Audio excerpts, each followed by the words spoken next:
Christopher Schindler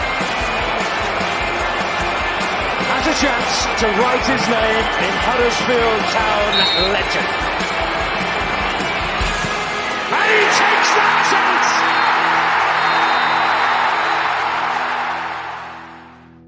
Okay, well, have fun because I'm done talking about ticket pricing anyway. Yes, it's the warm-up episode 121. Yes, it's Brady and Tom. Yes, it's the QPR preview. Tom, you are back. Welcome back. How are you doing?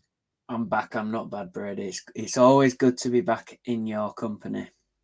Oh, you're too nice. You're too nice. Look who's nodding. Our guest this week, which is Tom's favourite human being, after Alan Lee, of course. It's former Town goalkeeper Phil Senior. Phil, how are you doing? Well, that mate, but you sound a bit loud. What's that? Why have you got a microphone? Like one of them big ones to your mouth? Because I'm doing my best Marty impression. Is it too loud for you? You're too quiet for me. Go on. What is that you're holding? It's a microphone. Oh, it's massive. Yeah. Why don't you stop working and just talk? No. Okay. I'll put it down for you. I've been told I'm too quiet on the pod. I'm just, trying to do it for our listeners, Phil. God. Oh, listen, don't put it down now. Just keep it up there. We're only joking. I don't know. I don't want to know what you want from me, Phil. I'm confused. That's probably going to give you a flavour of how this podcast is going to go. But before we get cracking, it's time for the second of our monthly check-ins with Huddersfield Town women's captain Beth Stanfield.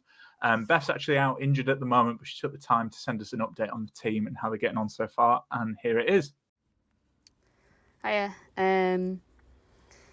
So it's been a tough month or so.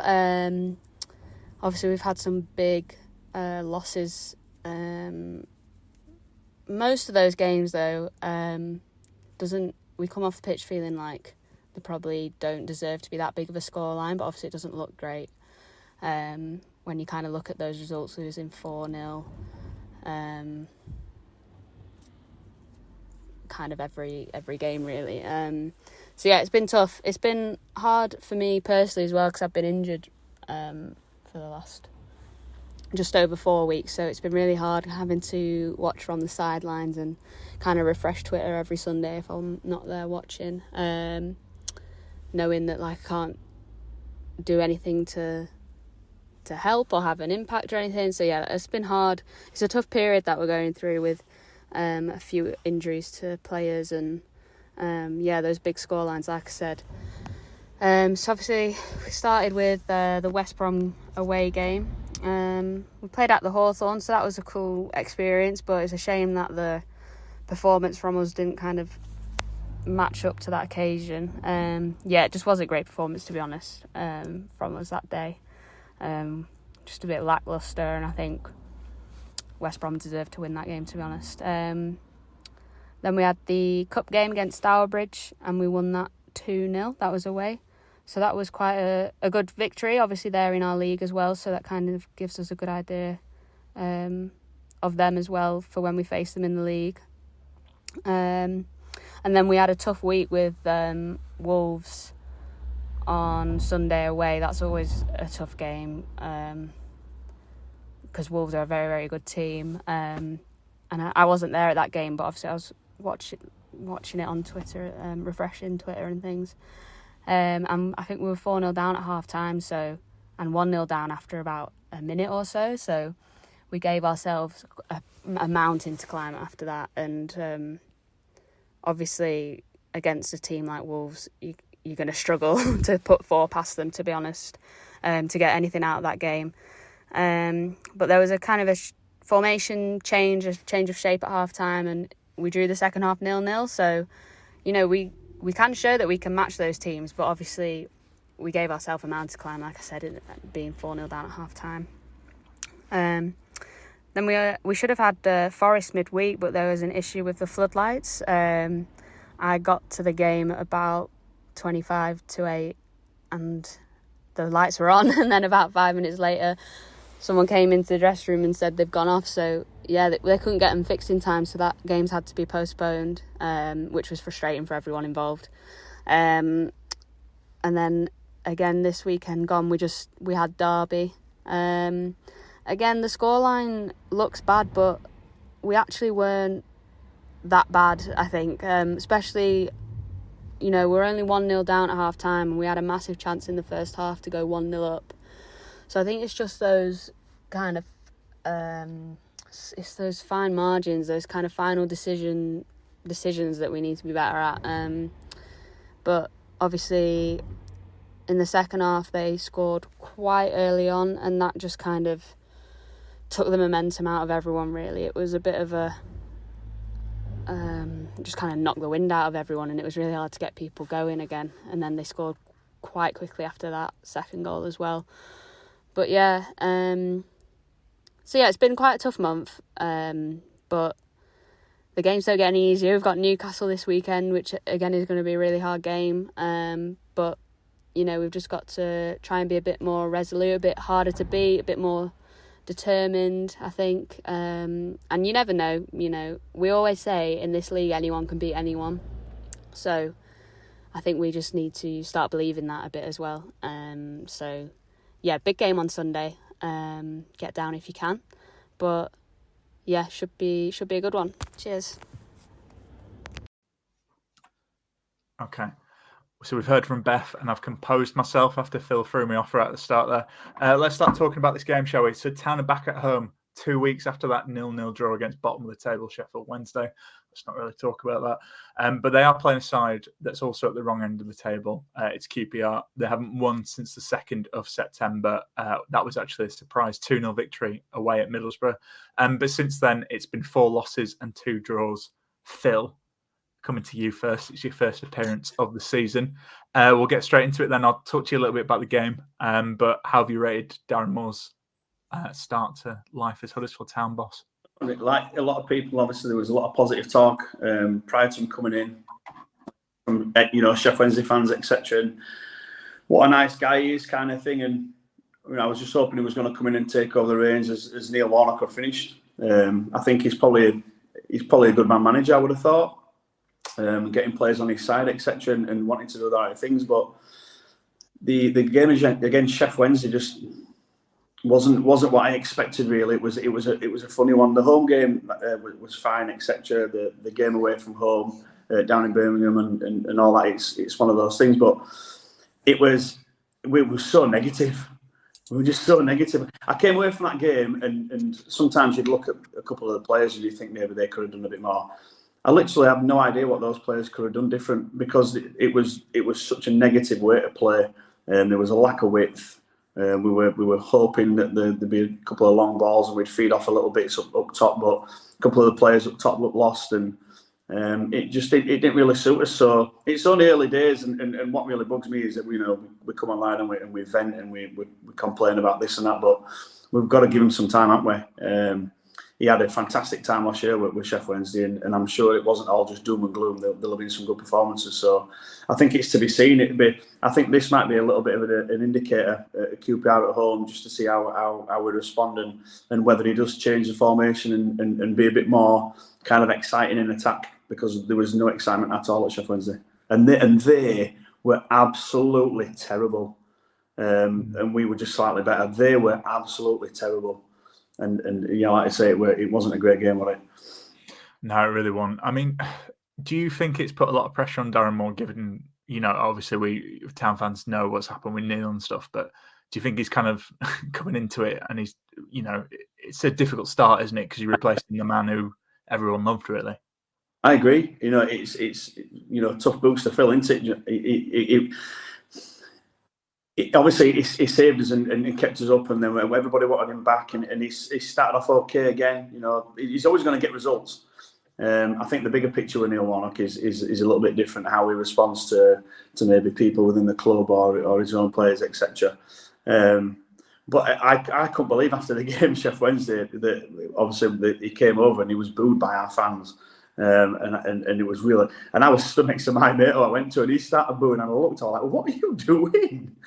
But he wouldn't normally, but he just felt that way. He felt like that, he felt like he needed to kind of vent a little bit, and I found that really frustrating, because it's so early in his reign, taking over. He's not had any time to gel with these players and maybe put his own ideas over. So it'd be interesting after this international break to see what he comes up with and see what's going to be different in terms of how he wants to play and what his kind of ideas are compared to Neil Warnock's, because we can all hold his hands up.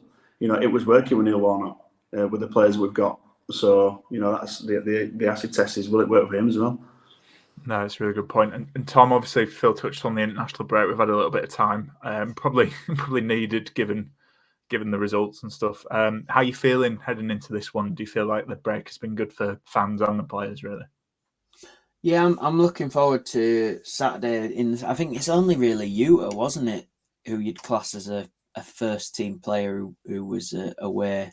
There's a few, like Brody Spence were away, weren't they? And was Pat Jones maybe away as well. So you kind of only lost one player who's potentially going to be in that starting 11. So he's had loads of time to hopefully drill home his ideas. And I know we've all been a bit scratching his heads at some of those performances, but I think he's been using those games before this break just to figure out what's going to work best. So yeah, it's going to be interesting, isn't it, to see what happens on Saturday, Brady, against QPR. Definitely. And Phil, sorry, I feel like I'm asking you a lot. Well, it's because you're the only one here on this podcast who's played football to a fairly high level. Tom, not to take away your Sunday League exploits. Do you find that when a new guy comes in, like they'll still try the same stuff, even though as fans you might know it not work? I mean, I'm thinking not to single out someone, but Ben Jackson, I think when he played, was it right back against Birmingham, didn't really work, and we know that's not going to work. Do you find that happens with managers a lot? They just need to see it for themselves. Yeah, sometimes I think it's it's difficult, isn't it? You generally go with what you know. So if it has been working well, which it had been working well, he's probably going to have a look at that first and foremost, and he does need to see players in different positions and where they can all play. But like I say, if you're coming in and there's some clear mistakes and clear areas of weakness, then I found it really hard that we'd go back to that. And yeah, like I say, he's going to have a look at everybody. I'm hoping he's had a real good look at everybody by now, because it shouldn't be hard. This footage everywhere. You're going to get that first glance in training with them, but the players should be buzzing, shouldn't they? Brand new manager, they should all be wanting to impress. It's a clean slate for everybody. So those who maybe fell out of our contention with Warnock, it's a clean slate for them, and we know we've seen it in the past. You can bring a couple of people back, and just that one manager can make a difference. Well, I suppose this is an interesting hypothetical. How, when you were in your playing days, how would you kind of be under a manager like Darren Moore? Because obviously he's really well liked, and like you say, he comes across as a really nice bloke. Is that the type of manager you'd warm to? I never really, it never really affected me about what the manager were like. I didn't really look at that. Some players would. Some players would probably be very close to managers. You can have, we're all working in workplaces, and you see kind of people who behave in a certain way up to a manager. Some people like myself just kind of I just got on with it, and it didn't really bother me. Probably with my kind of outgoing nature and the way I was, Peter Jackson was probably ideal for me because he was a bit crackers, and I kind of fed off that. So Darren Moore's obviously quite laid back, and I don't know. Some people it does affect, some people it doesn't. But blooming heck, after Neil Warnock, if you can play under him, I'm sure you can play under anybody. Yeah, definitely. Well, Tom, I'll give Phil a bit of a break because I feel like I'm asking him 20 questions. But I've seen as we always said, the imaginary linesman has waved his flag to the corner, so that means it's time for Tom's history corner. It is, Tom, Brady. Yeah. So a very brief history. QPR only played him 41 times in all competitions. Town have won. Oh, I've lost my stats for that one, but Town have won more than QPR. Town have won games. This is a good start. Town have won more than QPR in this one. But I do know that the first game was in 1932, and it was an FA Cup fixture. The Town won 5-0 at Leeds Road. And then Town didn't play QPR in a league game till 1967. And that was after two more FA Cup games with another 5-0 win, which is quite impressive. And that first league win was a 1-0 win to Town in Division 2. The last game we played was this year in February. and it was that Martin Waghorn, amazing, must have been about a yard out tapping from that little header, and we claimed a 1-1 draw. I think was Chico in charge at the time, maybe. I feel like Fotheringham had gone potentially by then. I don't know. But yeah, 1-1. Was manager. Was Fotheringham still manager then? I forgot we had him as a manager. Well, yeah. How could you forget? Already? Cheers. Oh, God. But then I've gone for my key fixture this week. Involves someone who's actually been on the podcast, played in this fixture. Phil, tell us about. And I've done a bit of research, Phil. I think it was potentially your 7th game for Town. This fixture was. Do you remember it all? Do you remember what the score was? 3-0. Yeah, I remember little bits of the game. I remember the tunnel first and foremost. So we're stood in the tunnel, and obviously I was only 5'11", 10.5, and I'm stood next to Danny Shitu, and he was massive. And all of a sudden, he's just started shouting, "The beast is coming! The beast is coming! The beast is coming!" And like shaking, thinking, "What is this?" It was absolutely massive, like as wide as Iwatol. It was absolutely huge. And I think they kind of dominated. They were a decent team back then, and I remember one of the goals really stood out for me. I kind of got old schooled a little bit, and they had like a set piece where they put the ball into the back stick, and they had a man stand on me, but he came in late and he stood behind me. So as I'm backtracking to go and get the ball, which was an easy take, it just blocked me. So it probably looked really poor from the outset, but it was quite well worked goal kind of thing. And they just had a little tapping back stick header. I remember that goal pretty clearly. But yeah, it was under the lights, wasn't it? It was a night match. So yeah, it's good memories. But yeah, only 7 starts, so pretty fresh. Mark Clattenburg was refereeing that game as well. Oh, what right. Yeah. It's funny that one when you talk about referees, because we've had all sorts of like top level referees referee in the past, and you never really remember. The only one I remember at the moment is this guy that's in Premier League now. The big kind of muscular fella with like slick hair that goes back.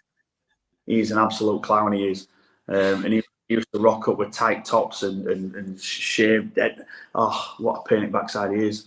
But like your Clattenburgs and people like that, were always pretty decent, because you never really noticed that they were any different. So yeah, Mark Clattenburg, nice one.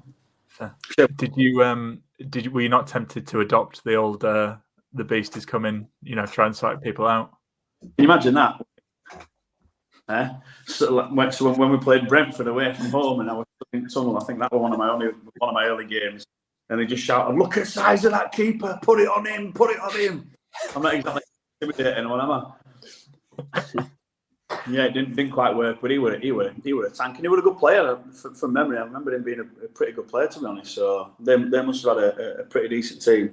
Have you got the team there, Tom? I think I know that Danny Shitu scored that day. I think it was Furlong and Shitu up front. I'm gonna say that, yeah.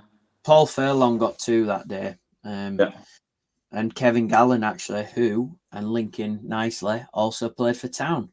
So there's your played for both. And we've had a few others, haven't we? We've had Alex Smithies went to QPR.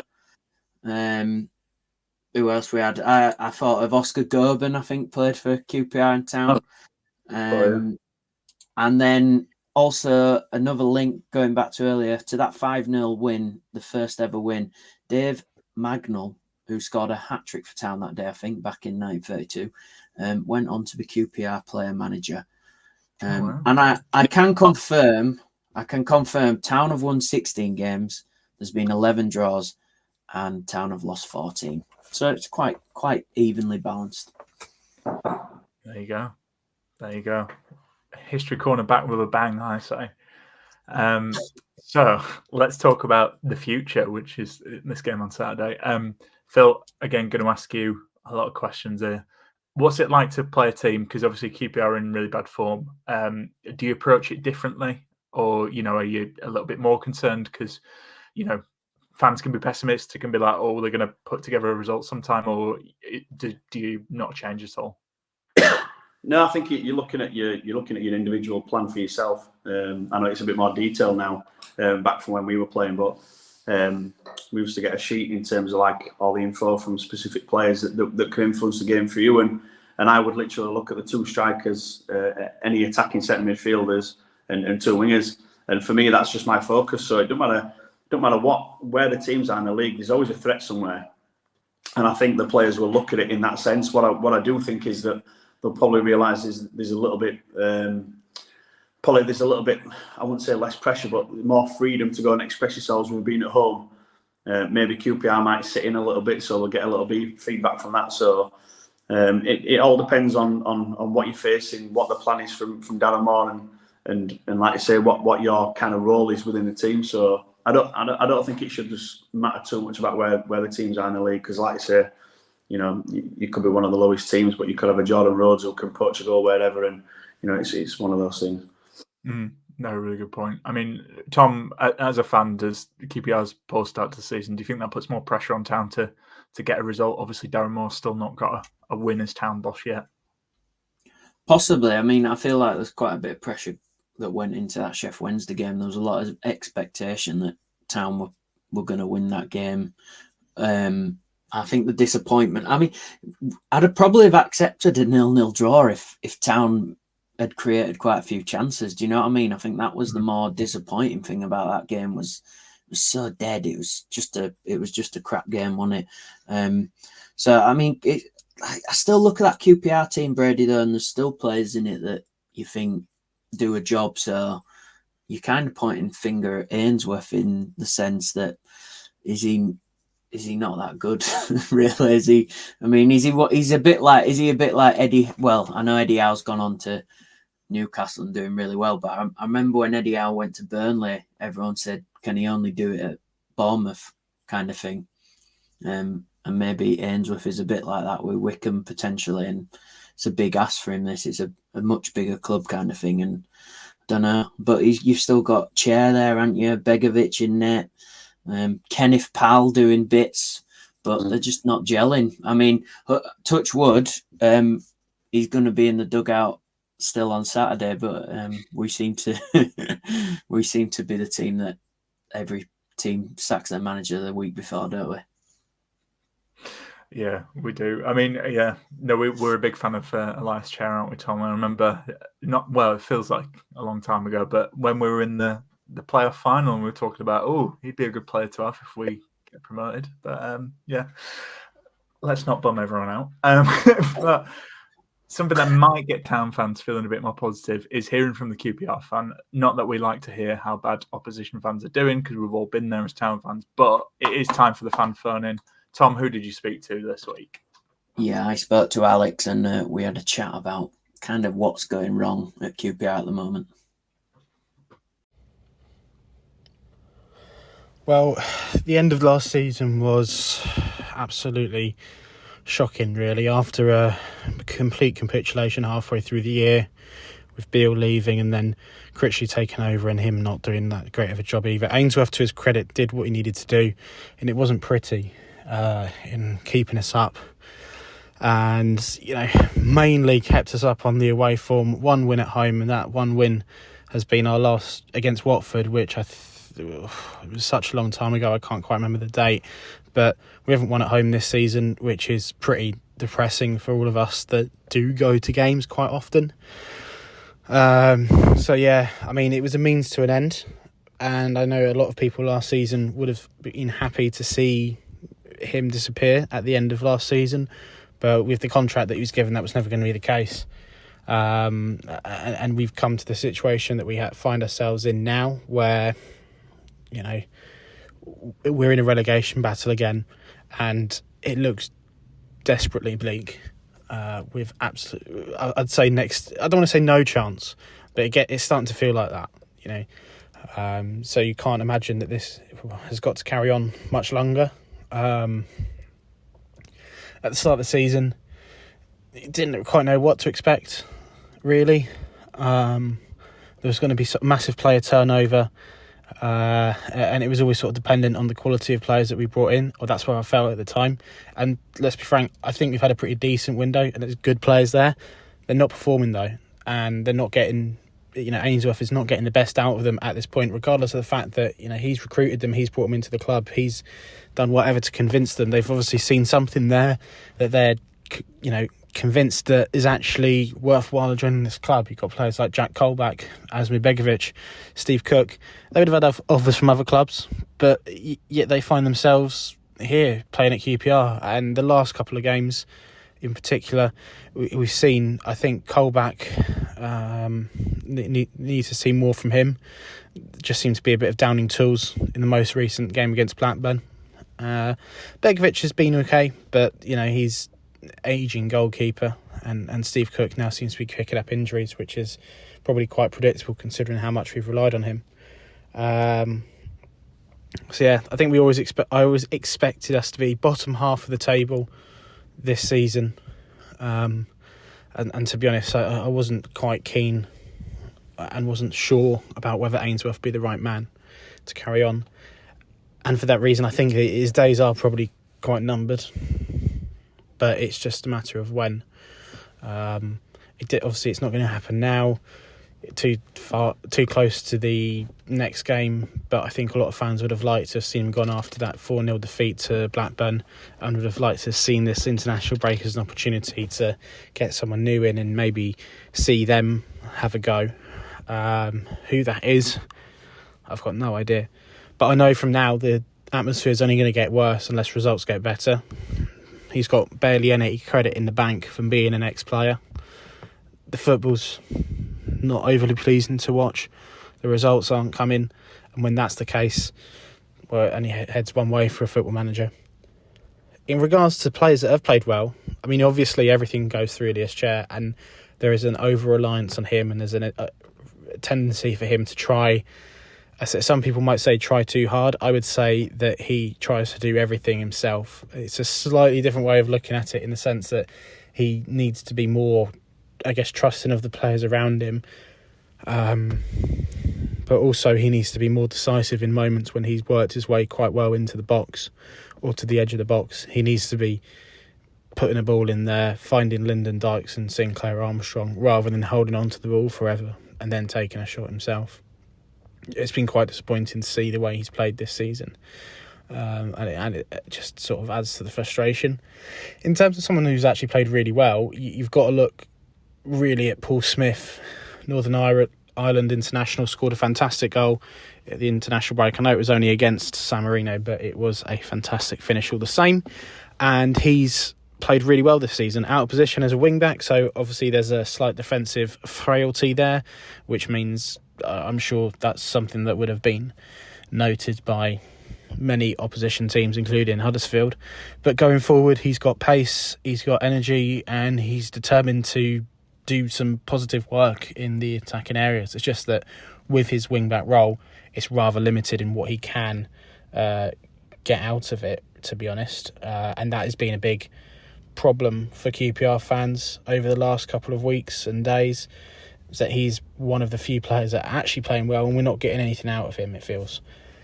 In terms of a score prediction, well, on paper, an away game is a game we're more likely to win, I guess. But I'm still not that confident. I feel like there's too much negativity. There's players seemingly down in tools again under a new manager. So I'm sure Ainsworth would have targeted this game as an opportunity. I don't know if that's the right way to say it, but sort of like, I guess, a team that was also that at the wrong end of the table and aren't too many points off of us. They'll be looking at it at a game. Hopefully we can get back on track, but to be honest, I can only really see Huddersfield winning. I'd be pretty confident with saying 2-1 or 2-0. So I'll take the slightly more optimistic route and say 2-1. And there we have it. Cheers, Alex. Thank you for that, as always. We've always got something to whinge about, haven't we? Even top of the league, there's still something or someone that's annoying you. Exactly. I think I've said this before, but going back to that playoff season when we beat Barnsley and it was like 2-1, but we were 2-0, like with like literally the last kick of the game, and confirmed playoffs. And someone behind me shouts, "Should be putting 4 or 5 past these, making a statement." And it's like, we just got playoffs and you're not even happy with that. So yeah, I think you're spot on, Phil. But let's cheer everyone up because it's time for Kwana's question. Okay, so we asked you guys on the ahead of this podcast, what is your football superstition, or alternatively, what's the best one you've heard? So I'm going to read some of the listener responses, and then I will ask you two gents, and I'll give my answer too for this one. So HDAFC Mark, he says it's pretty boring, but if Town win, I try and wear the exact same outfit for the next match. Socks, everything.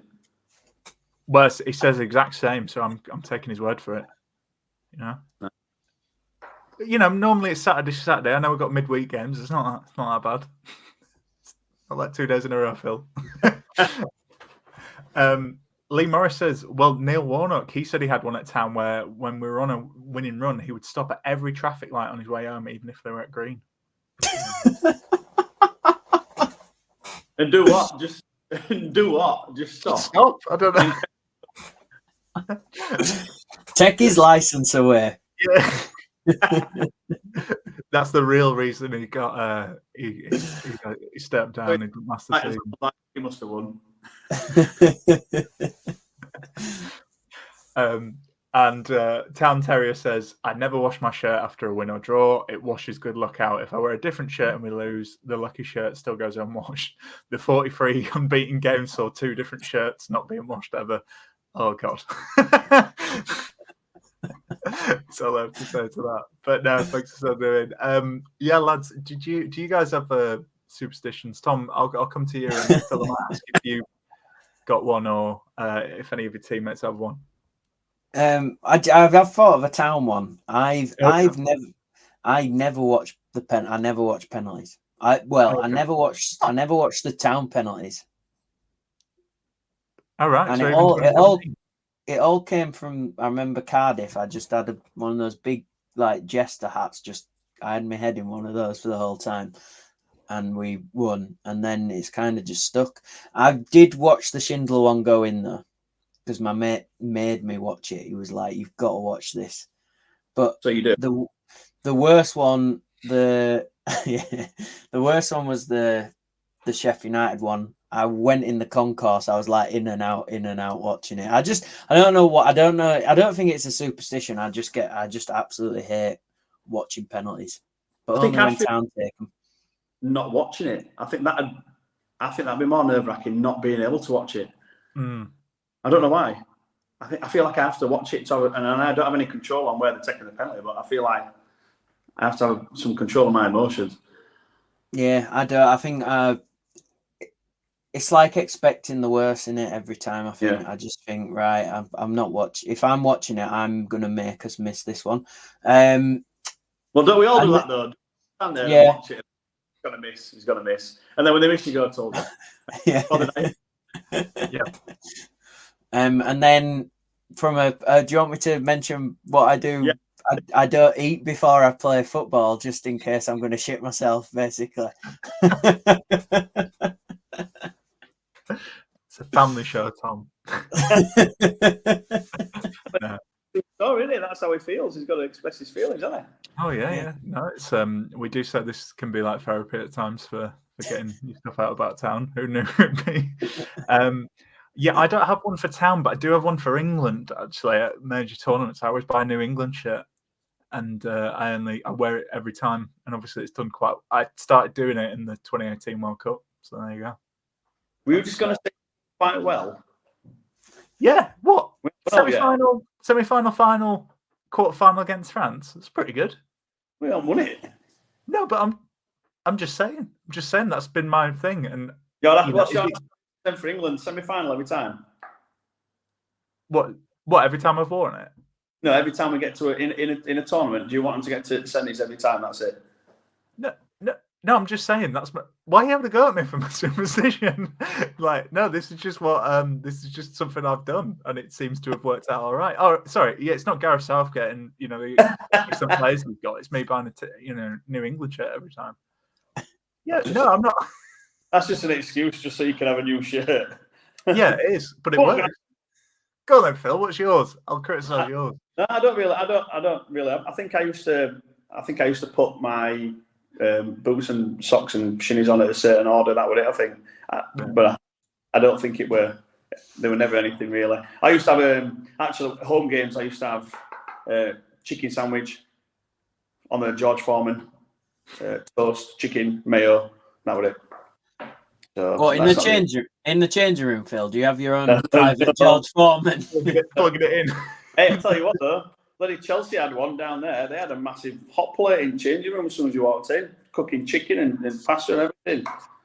Absolute joke. We just had bloody jeans room with all tumble dryers and old cooker. I can't believe this guy's giving me stick for my England shirt and he's talking about having a chicken sandwich. It's ridiculous. Did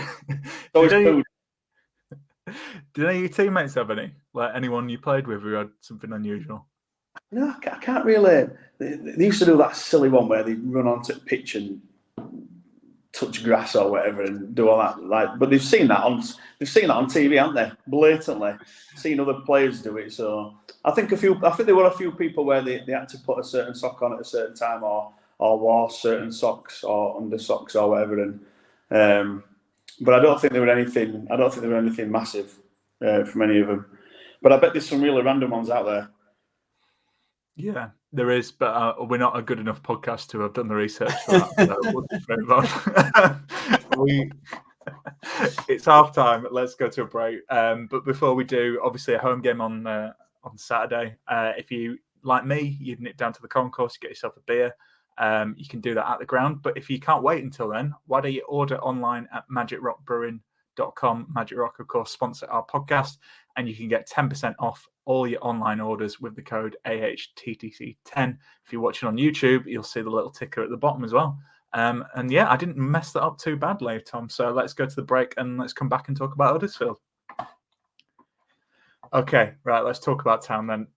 So yeah, heading into this one, we normally do a Twitter poll. I haven't really done one.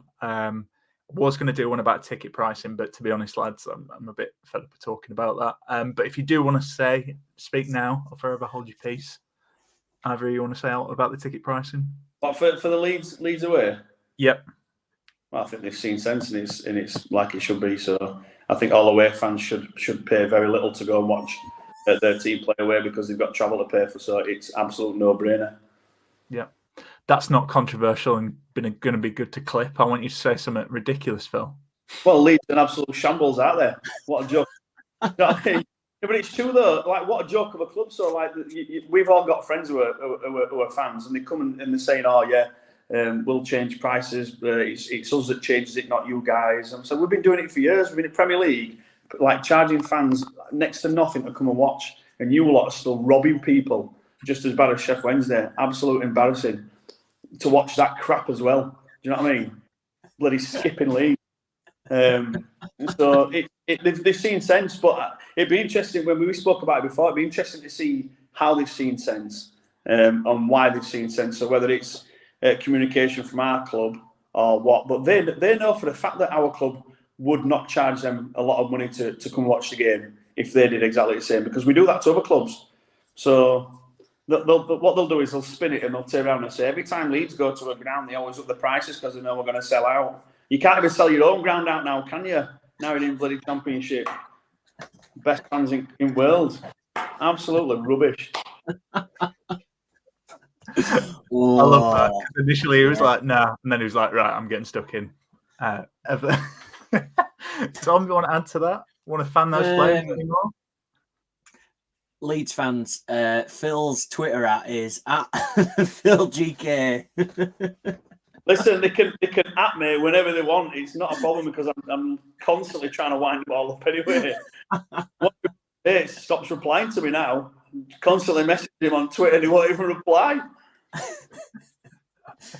Yeah, it's funny, isn't it? It's like it's just funny seeing people defending a price of £47 and then saying that Town are in the wrong for basically going to be offering it would have been 25 quid, wouldn't it? So funny old world we live in. Yeah. I mean, I'll tell the story of someone I used to work with who was a Leeds fan, and he was like, "No, I think we charge a good price, and it's all well and good." But he then moaned about ticket prices. But my favourite is he was like, "No, I don't think we get fleeced as fans." And then he was like, "Oh, I bought this from the club shop." It's when Bielsa was manager, and it was the Bielsa bucket. And I was like, "All right, how much did that cost you?" 80 quid. And I was like, 80 quid for a bucket with a Leeds badge on. He's like, "Yep." So. Fair enough. There you go. But we'll move on because let's be honest, I'm not looking forward to that game, and I don't want to give any Leeds podcast some material to use to mock us later if we don't win that game. Let's talk about this game on Saturday then. How do you think it's best to approach it, Tom? QPR game.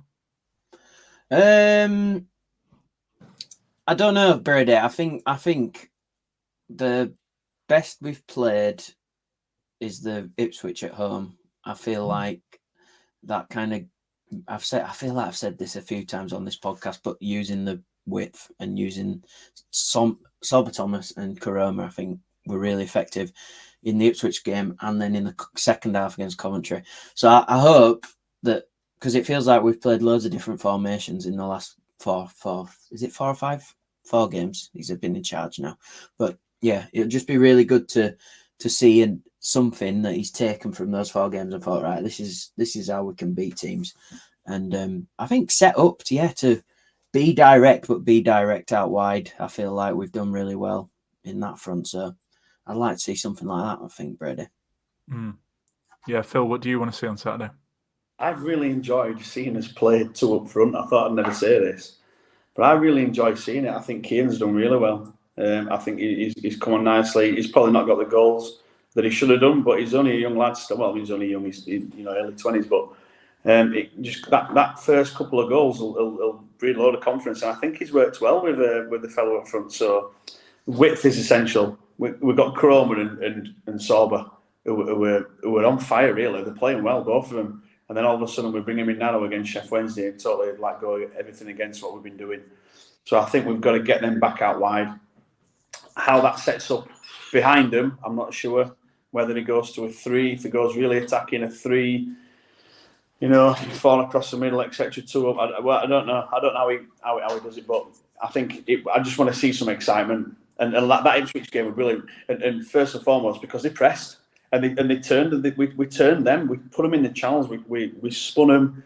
They were playing towards their own goal. It was a really good game to watch, and I think we made them look a pretty average team, to be honest. Yeah, I don't disagree. I think that's, obviously the best performance under Moore. But to be honest, I think if we had a better bench, we'd probably win that game. It was just the players they brought on won it for them and ours. Unfortunately, the quality between that and the first team, there's a bit of a drop in there. So. Yeah, no, I agree with you, lads. I think we just need to play the occasion. They're a team in the bottom of the league. I know we're, not much further up, but we're at home. We've seen that we can put in a good performance. And I think, Phil, you know better than us, but if you're a team that's in a bad run of form and you're going away, the last thing you want to do is concede an early goal. So if Town are on the front foot and score early, that's it, isn't it? I think that's one of our biggest issues when we're at home. I think sometimes we allow teams into a game to settle in, and I think you can't do. There's nothing wrong, and you see teams like Liverpool and teams like that doing it now, but nothing wrong with turning them, getting them facing back their own goal, and putting them under a little bit of pressure. There's nothing wrong with that, because I feel like we're using the ball a little bit better at the moment. So whether that was when we had 2 up front or what, where there's a few more options to play forward, but. We look a lot better when we're trying to play the ball forward and retaining possession up the top of the pitch. So, it'd be interesting to see how he goes with it. But I do think when you look at the table, we're the team's under pressure. They've got to start picking wins up. And I know it's not been an easy start. We've had a bit of a tricky start early doors, but got to start. We can't keep saying it.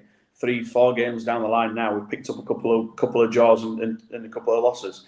it's going to keep us down there even longer. And it's we know for a fact it's a tough league in it. So, but fortunately, there's some really poor teams in this league as well. Yeah, no, I don't disagree. I think I think it's more about the performance as well. Like, obviously, we need the 3 points, but I think he'll have had 2 weeks to work with the team. I mean, we talked about it, but he had 4 games in like less than 2 weeks, so it's hard for a new manager to come in. So, I think if we put on a good show and get a good win here, I think that will kind of ease those concerns. Because I agree, Phil. They said when they appointed this, it's because we're safe and stable. I don't think we are just yet, to be honest. So, be very interesting on Saturday. So, lads, match predictions for this one then. What are you thinking, Tom? I think we will win the game. I think they're on such a downward kind of spiral. I mean, Ainsworth ended up getting something out of that squad at the end of last year, but it's just, I don't know, it's just obviously not working for him, is it? I mean, you look at the recent run of form, it's not good. I think it's a team that we can beat. He seems to be setting up with like 3 at the back, so playing kind of, but the kind of more 5 at the back, but very attacking fullbacks, Brady. So it could play into our hands this way if Sorba and Karoma are really on it and they get in those spaces. We could have a lot of joy, I think. So I'm gonna go 3-1 Town. Wow. And I'm gonna go with actually, I think Cian Harrott getting his first goal would be brilliant to see. Harrott, Berzorg, and Rudoni. Very nice. Got to include Jack in and there. And then Shitu will come on for QPR and kick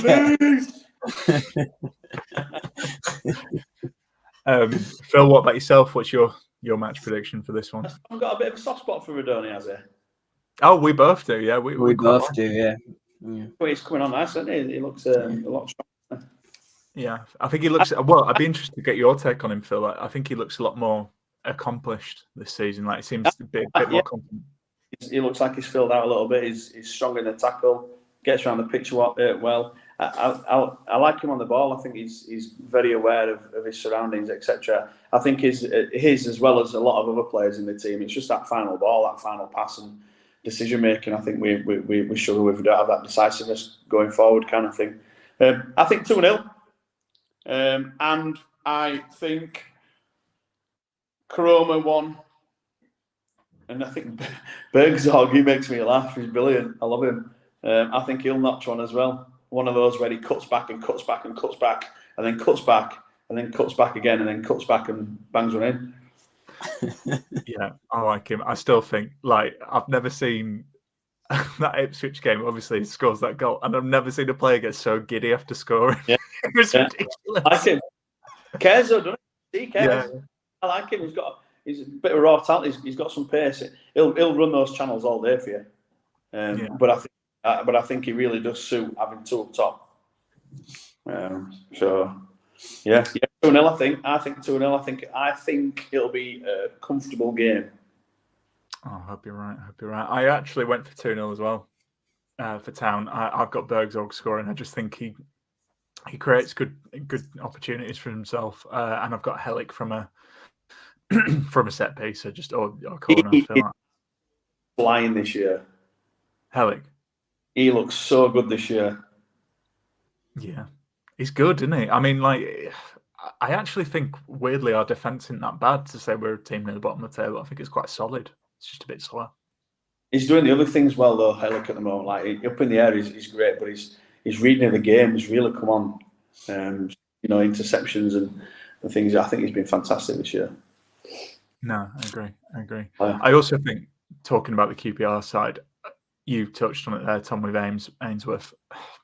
When we talk, and forgive me, I kind of mentioned this on the Championship chat if people did listen, but when we talk about managers and like appointments, we never really talk about if it fit, like if it's the right fit. And I've just always thought that was a bit of an odd one, because he did a really good job at Wickham on limited resources, and QPR, they want to play a certain way. They've got good attacking players. Like, I think we've had this discussion before, Tom, when we preview a QPR game, but like Willock, Chair, is it Sinclair, Armstrong up front? Like, they've got some good attacking players, and I just don't think it's like I just don't think they fit together as a team. So I think that's part of it as well. And I wouldn't be surprised if maybe this is the result if we get a positive one that kind of spells the end for Ainsworth, to be honest. So we will see. But before we go, it's time for the mailbag. Okay, so just the one question from Andy K, and I think this is for you, Phil. He just asked you, is cricket is better than football correct? Question mark. Oh, then all day. Why Terrible. not? Terrible. No, it's not. It's not.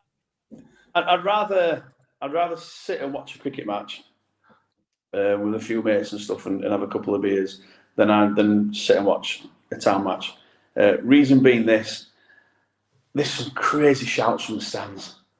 They're so strange. Even if we're doing well, they're screaming. We sit in the family stand and some of the language in there. Oh, it's horrendous. And like my little lads there, 11-year-old, and there's younger kids there listening. And football fans are just so intense. So intense. It's like life or death. Whereas cricket, we can just sit, chill out, have a look at the view. Oh, wicket, hey. Well done. It's just a nicer environment. Nice environment. Andy, Andy's going to choose? Andy would choose cricket all day, wouldn't he? Oh, of course he would, yeah. I mean, I went to the 100 for the first time. Have you been to that film? Yeah, it's a good day out. Yeah, it is. I enjoyed it. It was a good laugh. Yeah, I saw when Harry Brook got his 100 off. Balls. Yeah, it was pretty good. I'm not a big cricket fan, but I enjoyed it. Yeah. That ball comes into crowd towards you. You reckon you're catching it or? Nah, I don't think so. Did you wave your paw for a 4 when you went? With the little. No, I don't. You don't do that. Okay, you don't enjoy it. Do you want more of that sound? A little paw? Stick the 4 up on a 6. No, I think it's good. I mean, I'm not.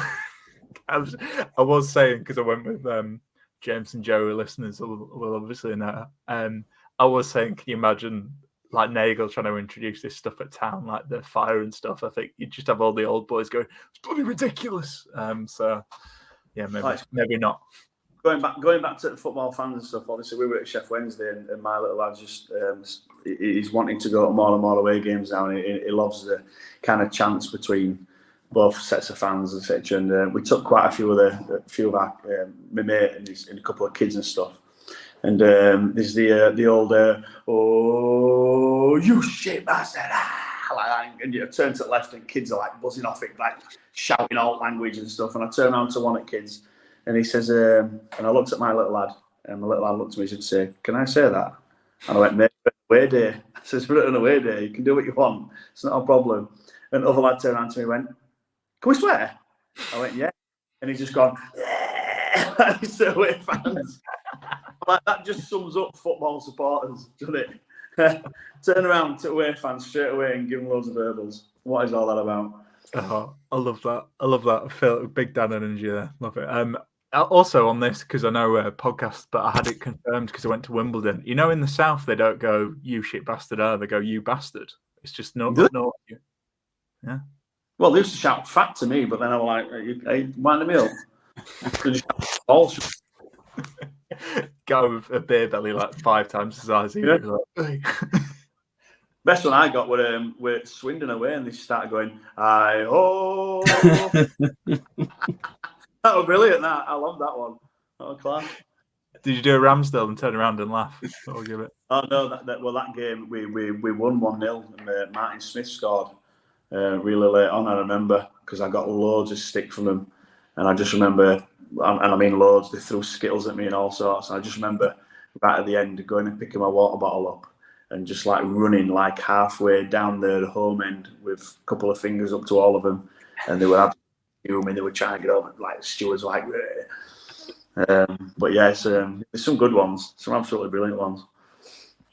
There you go. Good way to end on for me. Tom, before we go, anything you want to say to the town fans? No, see you Saturday. I am there, so I'll be somewhere having a drink if anyone wants to have a chat. Hey, lovely stuff. That's what we like to hear. Phil, anything you want to say to the town fans before we go? No, just stick with them. I think it's early doors in Darren Moore's reign, isn't it? And I think that there's a long way to go. I think the fans need to stay right behind the players, especially, and the manager as well. It's new for him. He's finding his feet. It's new surroundings for him. Even a manager wants to be loved by their own fans and feel wanted. So, like I say, just for everyone just to get behind him and just give him a chance, really. Yeah. No, well said. And I'll echo that. Saturday, league football's back. Got a good chance of winning this game. So perfect. Get down there and enjoy yourself. And we will end it there. But thanks to Tom and Phil for coming on. Thanks to Magic Rock for sponsoring this podcast. As always, thanks to you, the listener, for tuning in. We will be back next time. Ta-ta for now.